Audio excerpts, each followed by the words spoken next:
Hi, my name is Stephen Weigel, and today I'm going to be talking about singing with the Infinitone. So Infinitone has a few techniques for changing pitch, and these can be automated, which is very helpful. No more programming things in Max MSP and sticking in sound files in advance and meticulously dragging pitch changes around in order to get pitch to drop. Now you can just use Infinitone and slap it on your plugin and drag the pitch down and automate it. So in Infinitone, you can change between subsets of a tuning quickly. Great example, 22 tone equal temperament. You could change from Porcupine 8 to Orwell 9 really quickly. And since it would be going from an 8 note to a 9 note scale, the morphing would expand such that you'd have an extra note that would go outside of the octave. So scales that have the same number of notes morph to each other within the octave, but ones that have different numbers of notes stretch or shrink accordingly. So we'll take a look at that when we see Infinitone a little bit later. Of course, there's also morphing from one scale to the next. Controlling the beating and vibrato. This has to do with if you have like a note in a synthesizer, you can add beating at a specific hertz. And you can also incorporate detuning, which is just a general effect that Infinitone will apply to pitches, which I also find very helpful and interesting. When you change between subsets of a tuning, those are the things that get morphed between, usually. Unless you are using like an additive tuning, like an MOS scale, and then you can automate the change of generator. There's also global tuning changes you can do so that if you load an instrument and you have Infinitone telling it what the tuning is, then you don't have to go change the sound every time, or go change the tuning every time you want to change the sound. You can just flip between sounds and have the same tuning the whole time instead of it defaulting back to 12 tone equal temperament every time, which is a really common habit for synthesizers to have, assuming 12 tone equal temperament. You can also drag individual pitches around to tune by ear. This is really helpful if you don't want to calculate your scale in advance all the time. Like if you have a scale and you say, I'd like this note to be a little bit sharper and this note to be a little bit flatter. So with Infinitone, what I wanted to do was I wanted to create a microtonal vocal sampler. That felt like something completely new to me. Not because vocal manipulation hasn't been done already, but because when people talk about Infinitone and how they can morph scales, the general consensus is that this is usually done with synthesizers because, you're in the box and you're manipulating the instruments that way. But you can also sample things and change the pitch with that too. So I have been using Kontakt for this. Reaper, Kontakt, Infinitone, and, let's see, what else did I use? Melodyne. So I'll talk about that in a bit. So the first thing I wanted to do was sing a straight tone for each 12th note, which for low notes is really difficult for me since I'm not a bass. So I would sing a straight tone for each 12th tone note into the computer just listening to the 12th tone note, because if you use Infinitone, it tunes from the assumption of 12th tone equal temperament, right? So I figure if I have one note for, one vocal sample for each note, then that's enough for everything. And actually, I tried to sing a vocal sample and then stretch that over a third, and then do another sample and stretch that over another third and keep going, and it's too jagged. In fact, sometimes semitones are too jagged. Maybe I should have done it in 24 tone equal temperament, but 12 tones seem the least complicated since everything is retuning from that. Then to eliminate vibrato, after I recorded all those notes in, I had all of them as WAV files, and then I put every single one into Melodyne and eliminated the vibrato via the modulation tool. So that's just a matter of dragging it down. And it still actually doesn't sound completely robotic. There's still a little bit of vibrato there. I also used Kontakt's Time Machine Pro to stretch, and this worked better in some samplers than in others. So this worked really well on vowels, like ooh, oh, ah, eh, because you can just get that beginning. But on things that were held consonants, like in a song at the end here that I haven't quite gotten to, there's a part where, the singers go v, v, v, with a v sound, Slowing things down is really not as good for that. If you slow it down, you'll find that you lose the sense of transient and it just sounds like it's singing ah, but with more noise. It's crazy. So Time Machine Pro, what that does is on voweled sounds, it stretches it such that it gets an extra lack of vibrato that you didn't get from Melodyne. Like, if you're thinking about having some vibrato and then taking it away, Melodyne takes, like, most of it away in a reasonable way. And then Time Machine Pro just stretches it out so that when you have to, granularly synthesize it, you just have these long stretches of really, really straight singing. But it moves slightly every once in a while such that it still sounds like singing, which is really cool. So it's still not too robotic.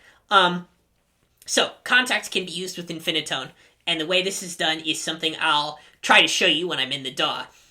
You load up separate instances of the instrument, and then make sure there are MIDI channels going, and then that's how that works. And so to make sure the continuum of notes is smooth, for out-of-range notes, I used Melodyne's transposition feature, and this depended on the notes in question. Like, I can subharmonic sing down to maybe, like, F1. The really low F, but I can't sing down to there. So I used a lot of transposition for those notes. And then I also transposed up to C6 from like G sharp 5 to A5, which is sort of a high area for me. And then beyond that, I just dragged it out in the mapping editor because it didn't have to be realistic if the notes are that high and that low, because it doesn't sound like me. I also adjusted the volume and mic proximity for each note to match. You use the proximity effect with bass notes to get more of a tone there, and are farther away from the microphone for high notes. And then, of course, creating samplers for both individuals and groups. Very important in this album.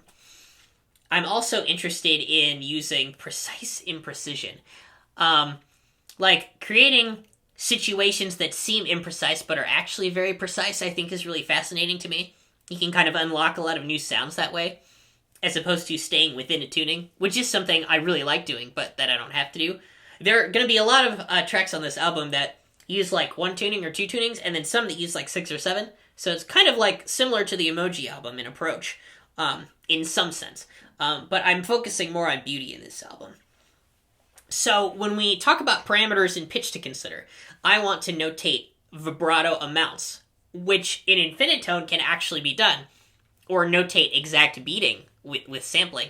So then this is something that can be put in with sampled voice. I can also notate the pitch drift rate, like how things are drifting throughout time, and that can be automated. And I also like pitch situations that are aided by lack of notation. So this means like using your subjective ear to sing things a particular way, which is something I'll get to in one of my songs, and also notating imprecise pitch on purpose. This is something that I sort of borrowed from sound painting. The idea is that, like, if you just sing in a general direction, or sing in a way something impresses upon you. I want to do like a really cool like communal song where everybody's like singing whatever pitch they want. Very contemporary. Maybe it wouldn't end up in things that are that microtonal, but we'll see. We can revise. And of course, using the ear versus checking with software. I think you get the best of both worlds when you're using computer sampling and human performance, because what I'm doing is I'm just accumulating more and more tools so that if I want a particular sound for an a cappella work in the pure listening experience, I can tweak it however I want. So we'll go over how I get different sounds out of sort of this same kind of texture using Infinitone a little bit later. Because, the human performance and the computer ideas can be hybridized with Infinitone in a way that wasn't possible before. Okay, so now we're going to go over a few of the songs. I've prepared short versions or starting points of 2 songs for you today. One is called Diabolical Sonality, and the other one is called, I think Hymn for All the Good-Hearted Fools, which is a tentative name. But Diabolical Sonality has a 4-chord vamp that uses half-diminished 7th chords. So you can see all the J.I. intervals there, and I'll show you in Infinitone when we get there. We'll flip over to the DAW in a sec. But the 2nd chord is the only one that isn't a half-diminished 7th chord. It's a minor 7th. But all of these notes come from a scale that also has some other weird stuff in it. And this progression plays with harmonic rhythm, so really long chords over long stretches of time. But you still have a 4-chord loop, so maybe it's not as repetitive as you'd think it is. It's not quite like drone music or 4-chord loop music, And then, of course, it plays with sliding between chords. So the idea that I want to execute in Diabolical Sonality is that you have like a 4-chord loop, right, that's really long, and they're always the same, except for minor qualities with JI, which I plan to tweak. But if you're going from one chord to the next chord and you repeat it over and over, then like there comes a point where you expect chord number 2, you expect chord number 3, you expect chord number 4. So then my plan is to start morphing it to the next chord at a slightly earlier point each time until basically the entire thing is sliding, and the only moment that you have is arrival on the first chord, and then it goes to instant sliding in Infinitone to the next chord, which I think is just a really exciting prospect. So I'll show you how that sounds. Okay, I think I've given a good enough primer about it. So now I'm going to go to Infinitone. So this was the first thing I did with Infinitone, like the first thing. And I knew I wanted to use this cool scale that had a half diminished sevenths in it. So the very first thing I'm doing is up here. You can see that we have a lot of different Kontakt instruments, and each of them belongs to a different MIDI channel, so that different MIDI channels can be used for pitch bend. And then when we click on Infinitone DMT over here, what happens is you can see that I've got this scale here, and I'm actually not quite sure how to read it, but I can tell you what these chords are. They're the same ones that are in the slide. So here's one subset, here's another subset, here's another subset, and here's another subset. So these 4 subsets, instead of representing subset scales, as one might think, actually represent chords. And I think the great part about Infinitone is it has this really clear vocabulary for talking about what sorts of things are subsets of other things. The master scale, where everything comes from, is called the tuning, and then subsets of that are called scales. And I think that's great.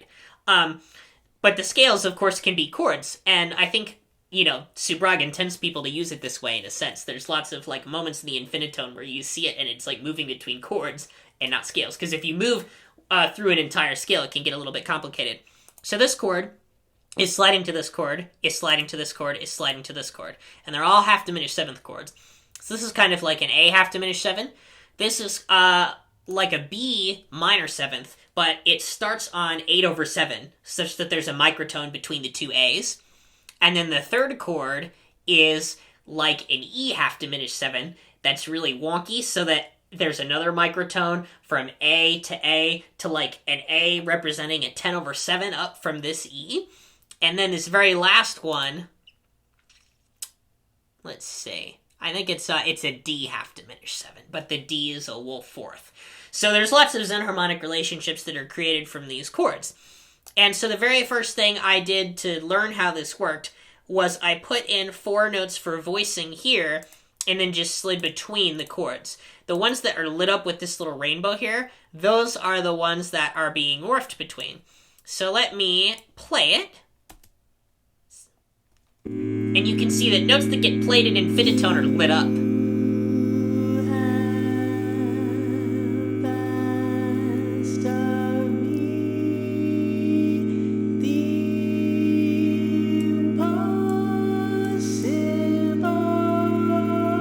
Here's the line that starts the morph. So listen to the morph when it happens.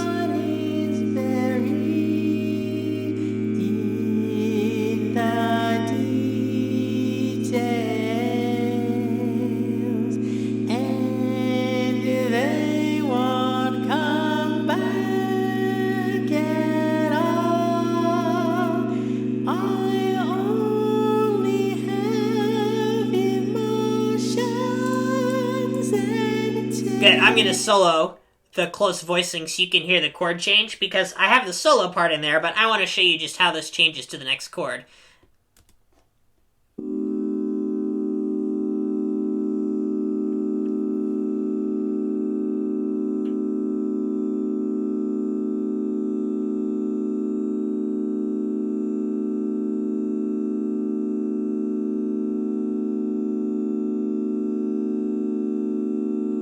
There's that just chord, right? So you saw that, like, right when it got on that dot, it just locked into place as a minor 7th chord. Here's the change to the other one, and I'm going to speed it up a little bit.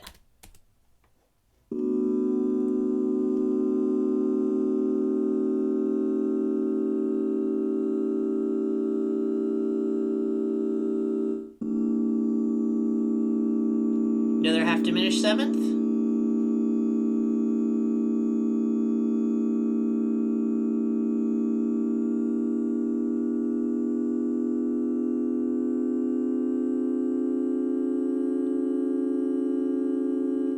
I really love that this works and that you can sample it.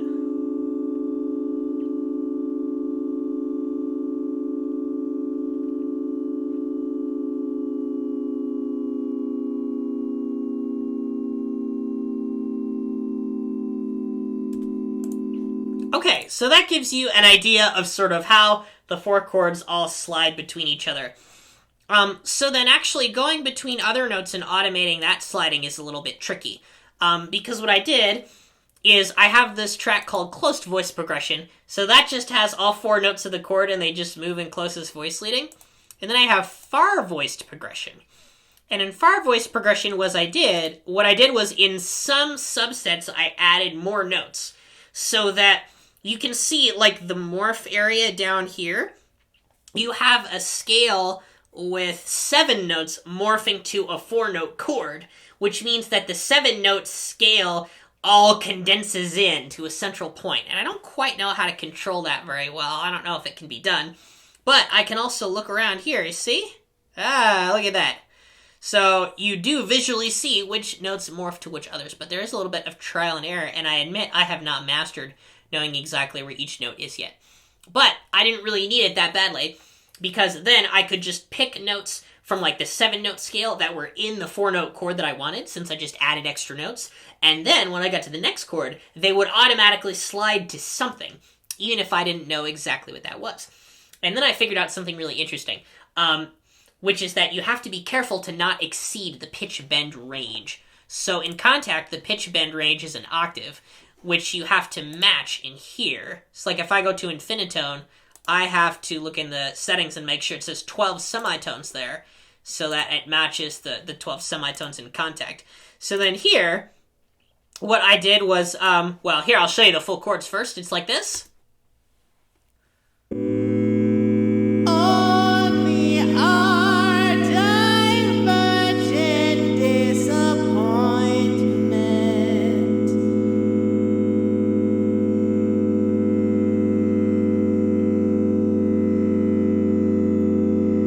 Now the note that you hear moving now is a bass line moving down a 7th, and now the inner voices will start to move.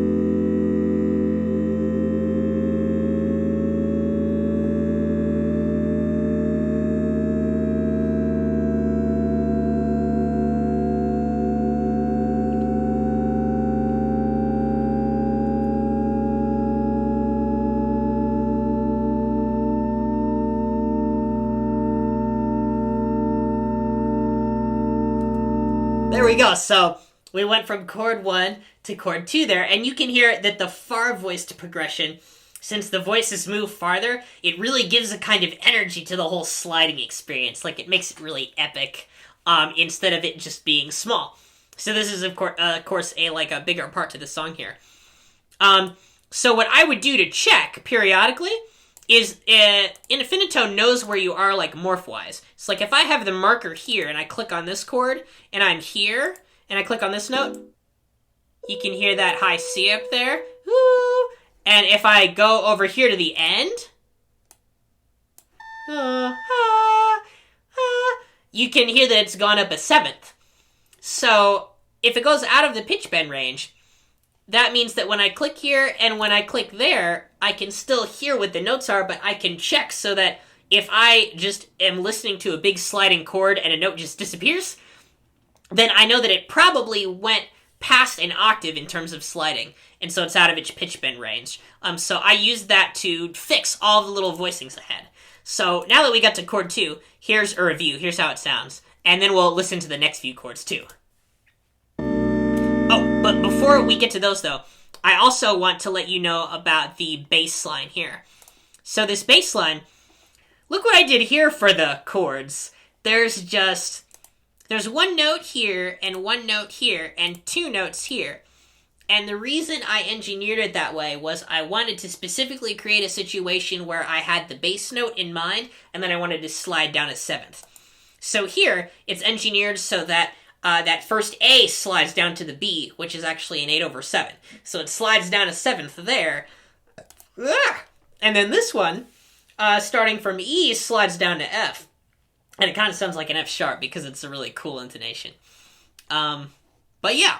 Anyway, so you can see that in the morph area, there are these big slides here.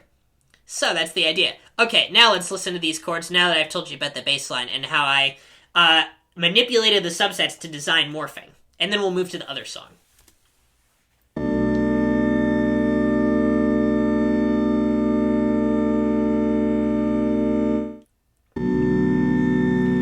Because of the nature of the sounds, it's also very difficult to get, like, one chord, once it's done morphing and starts again, to sound the same as the next one. Because the voices will have a different timbre when they start, as opposed to as they continue, which makes for great gradual evolution.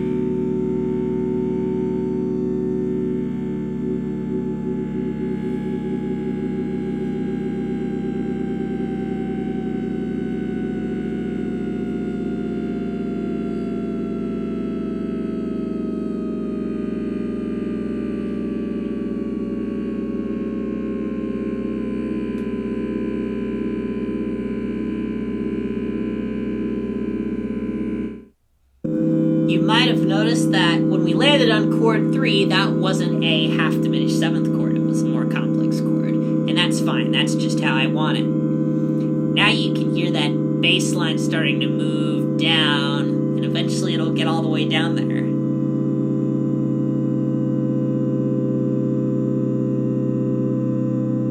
There are these little points where it stabilizes that are so cool.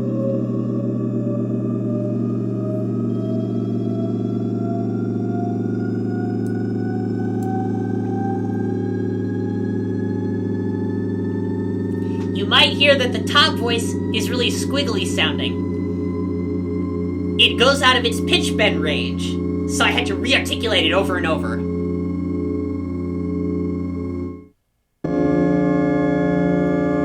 And that's that last half diminished seventh chord. Now here I wanted to sort of have it be climactic, so the notes are dropping out as they sort of go back to a point.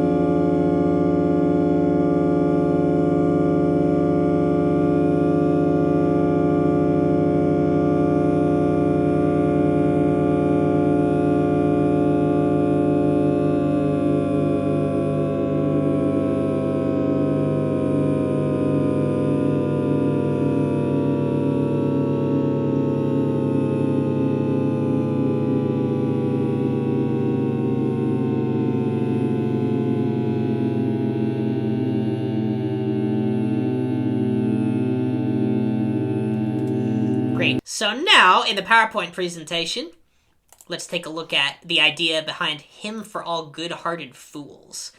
What I can do here is I'll start by playing just how the chorale goes.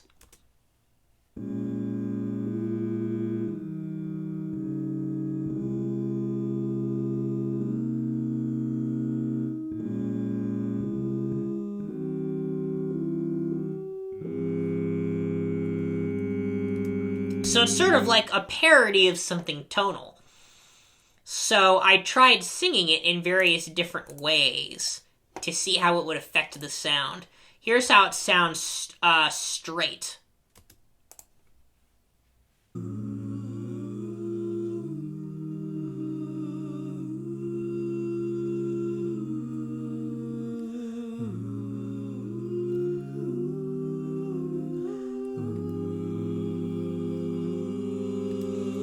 And I also tried singing it along to a detuned track. So here, the track, the notes will randomly detune by up to 100 cents.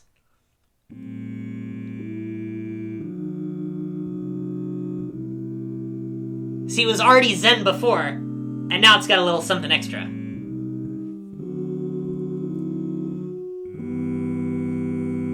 Just when you thought you'd gotten used to it. So now, here's the detuned version sung.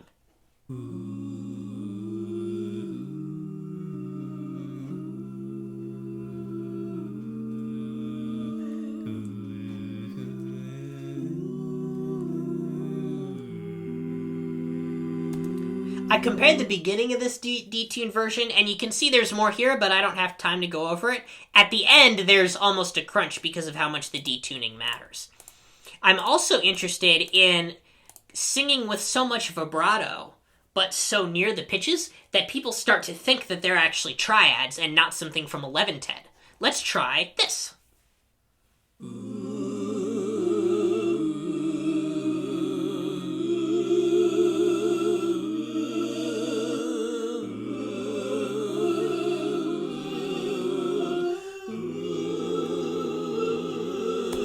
Now, what's happened here is I actually sort of wrote this progression in A-flat major in 12/10 and then converted it. I also want to point out that the way you sing with your intonation can affect how Zen harmonic something sounds. So let me show you an example here. If we were to put this chord progression into 12-tone equal temperament terms and reverse engineer, we could say that B-flat minor 7 goes to E-flat 7, and that goes to A-flat. But the fifths in 11 are unsuitable.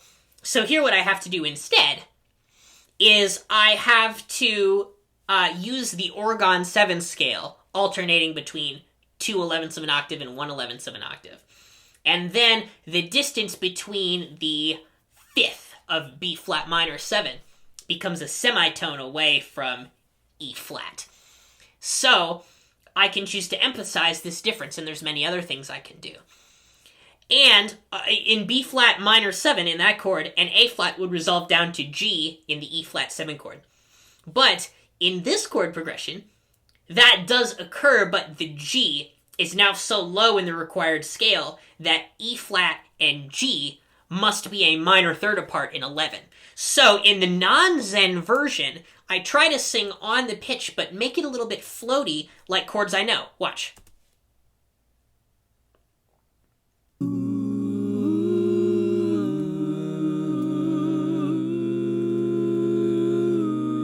So that sounds like you could kind of play in 12-tone equal temperament over it. Now, in this version, I purposely sing it in a Zen harmonic way. I emphasize intervals that have flatness and sharpness and exaggerate those accordingly. So, for example, I exaggerate the resolution in a B-flat minor 7th chord from A-flat to G as a larger minor second to emphasize that E-flat to G is now a minor third in our new chord. And then when I sing up from the B-flat to the E-flat up in the bass, that's not really a correct fourth in 11, so I make it wider on purpose to emphasize that. I'm doing that in the entire progression by ear. So let's listen to that and hear how it sounds different.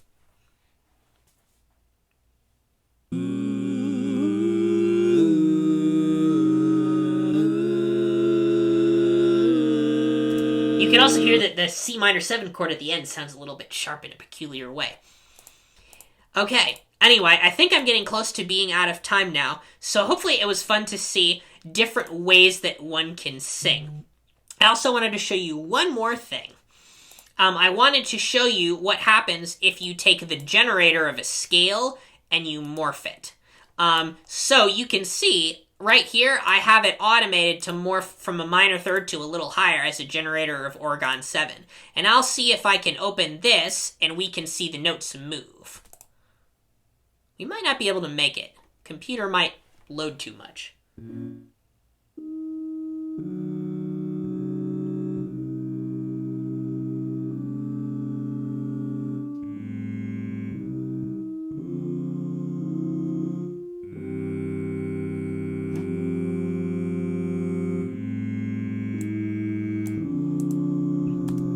This happened to me last time. The computer gets stuck. It can't handle the moving image of Infinitone as well as actually playing the music. But I'm glad we were able to get out of it. Okay, well now I look forward to the Q&A, if there is one. And thank you so much for listening to my presentation. I look forward to continuing many, many microtonal experiments singing with the Infinitone. I'll see you all later.